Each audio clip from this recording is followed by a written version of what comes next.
आयोग क्या आश्वासन आपके द्वारा दिया जाए? देखिए, मुझे कहने में बड़ा कोई संकोच नहीं है कि उत्तर प्रदेश में अब बोली लगा के दलितों की हत्या होने लगी। यहाँ की जो घटना है वो बहुत डरावनी है। किस तरह से चैलेंज करके एक 22 साल के बच्चे की हत्या कर दी गई। उसके माँ बाप ढूंढते फिरते रहे, थाने के संबंधित अधिकारियों ने लापरवाही बरती, जिसके कारण आज वो बेटा हमारे बीच में नहीं। और तो और जो आरोपी था उसको इतना समय मिला कि उसने आराम से सरेंडर कर दिया, पुलिस को गिरफ्तार नहीं कर पाई। ये पुलिस का इतना बड़ा फेलियर है। उसके साथ और वो सातिर इतना है, जिसको जुनैल बताया जा रहा है, वो इतना सातिर है कि उसने 5 अन्य लोगों के नाम ले दिए कि ये मेरे साथी थे। बाद में पुलिस का जानकारी में अपनी जो कार्रवाई है, अपनी जांच में मानना है कि वो 5 लोग उसमें नहीं थे, ये उसने किसी और मंशा से दिए। इसका मतलब वो एक सातिर अपराधी है जिसने सोच समझ के ये हत्या की है। उस पर कठोर से कठोर कार्रवाई हो और फास्ट ट्रैक कोर्ट में मुकदमा चले, और जितने भी ऐसे अधिकारी हैं जिन्होंने अपने कर्तव्य के प्रति जिम्मेदारी निर्वहन नहीं किया, उन पर सख्त कार्रवाई हो, जिससे कि और थानों में गरीबों की जो के साथ जुल्म हो रहा है, वो जुल्म करने वाले लोगों पे कार्रवाई होना आसान हो जाए। सभी अधिकारियों को इसकी संदेश जाए। साथ साथ परिवार की हालत बड़ी कमज़ोर है, तो हमने परिवार के लिए 50 लाख रुपए की आर्थिक मदद की मांग की है, क्योंकि उनका जो यही कमाने वाला बच्चा था। इस बिटिया के भी 2 बच्चे हैं और उनके माँ बाप भी वृद्ध हो चुके हैं। इनके लिए भी हमने मांग की है और एक सरकारी नौकरी की हमने मांग की है, परिवार की सुरक्षा की, और साथ साथ उसमें जो संलिप्त और लोग हैं, जिनका पुलिस द्वारा भी बताया गया कि और भी लोग उसमें शामिल हैं, उनको भी जो है जल्दी जानकारी करके और उनको भी सख्त से सख्त सज़ा जो है मिले, उनको गिरफ्तार किया जाए और संरक्षण करने वाले अधिकारियों पे, लापरवाह अधिकारियों पे कार्रवाई हो, ऐसी हमने मांग की है। इसके अलावा भी बहुत सारी घटनाएं, जैसे एक मामला संज्ञान में आया है जो नशा मुक्ति केंद्र का है कि उसमें दूसरी हत्या हुई, पीट के हत्या की गई है, उसमें भी, और कई ऐसे मामले जो यहाँ के SPRA को और यहाँ के SSP को और यहाँ के ज़िले के अधिकारियों को हमने बताए हैं।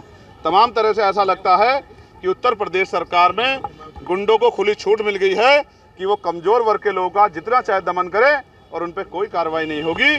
हम ये उम्मीद करते हैं आज की इस घटना के बाद, और ये जो हज़ारों लोग आज यहाँ अलीगढ़ में इकट्ठा हुए हैं, इनके आक्रोश को समझते हुए जिला प्रशासन, पुलिस और सरकार इनका मजबूती से संज्ञान लेगी, और अगर नहीं संज्ञान लेगी तो हमें अपने लोगों के संरक्षण के लिए एक बड़ा मोर्चा जो है जिले वाइज निकालना पड़ेगा। हम किसी भी कीमत पे जुल्म जाते बर्दाश्त नहीं करेंगे और गुंडों को सजा मिले, इसके लिए हम लगातार संघर्ष करते रहेंगे। हमारी ये मांग भी है कि लापरवाह अधिकारियों को चार्ज ना दिया जाए, गैर जिम्मेदार अधिकारियों को किसी भी कीमत से चार्ज ना दिया जाए, और गुंडों की मदद करने वाले अधिकारियों पे मुकदमे दर्ज करके कार्रवाई की जाए।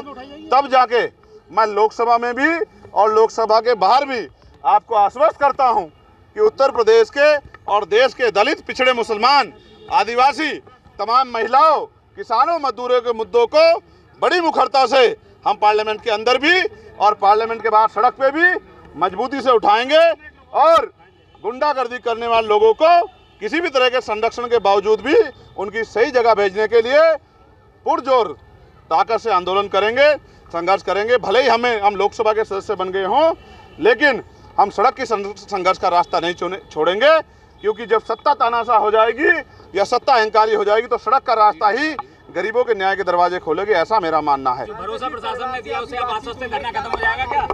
देखिए, पीड़ित परिवार, देखिए एक प्रोसीजर है और हमने प्रशासन से बात की है, वो कुर्सी पे हैं, ऑन चेयर होने के कारण उन्हीं को काम करना है। हम उनको पर्याप्त समय दे रहे हैं और हमने अपने लोगों को भी कह दिया है कि अगर इसके बावजूद भी लीपापोती हुई या हमारी बात को नहीं माना गया तो फिर हम किसी भी कीमत पर पीछे नहीं हटेंगे। इस बार जो आंदोलन होगा वो अनिश्चितकालीन होगा और सबकी जानकारी में होगा, और वो आंदोलन पार्क में नहीं होगा, वो जिला मुख्यालय पे होगा, और DM साहब भी हमारे बराबर में वहीं बैठेंगे धूम में जहां हमारा पीड़ित परिवार बैठेगा। अगर हमारे पीड़ित परिवार के आंसू निकलेंगे तो यहाँ के अधिकारियों का पसीना भी वहीं छूटेगा। इस बात का भी हम आश्वासन देते हैं। मैं स्पष्ट करता हूँ कि वो अनिश्चितकालीन आंदोलन हमारे नेतृत्व में ही होगा। अगर यहाँ का प्रशासन और यहाँ की पुलिस इसी तरह से लापरवाही करेगी तो ये आंदोलन बहुत जल्द अभी होगा। समाज को आह्वान आपने किया मजबूत करने के लिए, अब चुनाव होने वाले भीम आर्मी किस तरीके से तैयारी मैंने अपने लोगों से ये आग्रह किया है कि ये लोग भी बहुत मजबूत हैं, पहरेदार हैं और महापुरुषों के मिशन को आगे बढ़ाना चाहते हैं। आज इन्होंने अपनी शक्ति बल से ये भी स्पष्ट कर दिया है कि अब ये किसी से झुकने वाले नहीं हैं और डरने वाले नहीं हैं।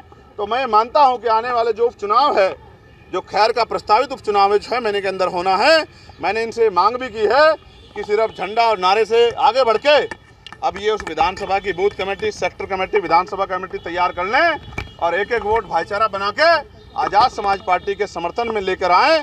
और जो आवाज़ जिस तरह इन्होंने दिल्ली में अपनी आवाज़ पहुँचाई है, तो अगले 6 महीने के अंदर उत्तर प्रदेश की असेंबली में भी इनकी एक मजबूत आवाज़ जानी चाहिए, जो यहाँ के कमजोर और हक वंचित समाज के लोगों से, यहाँ की सरकार से आंख में आंख डाल के सवाल पूछे। कितनी सीटों पर लड़ाई, कितनी सीटों पर तैयारी है, कितनी सीटों पर तैयारी होगी? ये पार्टी का इशू है, मेरा इशू नहीं है। पार्टी के नेता खड़े हैं, मंत्री जी खड़े हैं और प्रदेश अध्यक्ष जी और जिले के और मंडल के लोग हैं। इनका फैसला मैं तो वर्कर। प्रियंका गांधी बाइट से चुनाव लड़ने एक सेकंड, आपकी पीड़ित परिवार से बातचीत हुई, क्या लग रहा है राजनीतिक दबाव है इस मामले में आरोपियों को? देखिए, मैं ये मानता हूँ कि यहाँ के जो एसएसपी हैं, मैं उनको पहले से जानता हूँ, एक अच्छे अधिकारी है। मैं इनसे ये भी उम्मीद करता हूँ, उन्होंने मुझसे बताया है कि बहुत देर से मेरे संज्ञान में मामला आया, लेकिन उन्होंने मुझे आश्वस्त किया कि वो किसी भी तरह के दबाव को ना लेते हैं और ना इसी मामले में लेंगे। लेकिन अगर हमें कहीं, क्योंकि न्याय करने से ज़्यादा न्याय होना बहुत ज़रूरी है, दिखना बहुत ज़रूरी है, कहीं भी अगर हमें अपने स्तर पर लगा तो फिर हम इस संघर्ष को आगे बढ़ाएं। प्रियंका गांधी बाइट से चुनाव लड़ने जा रही हैं, क्या कहेंगे आप?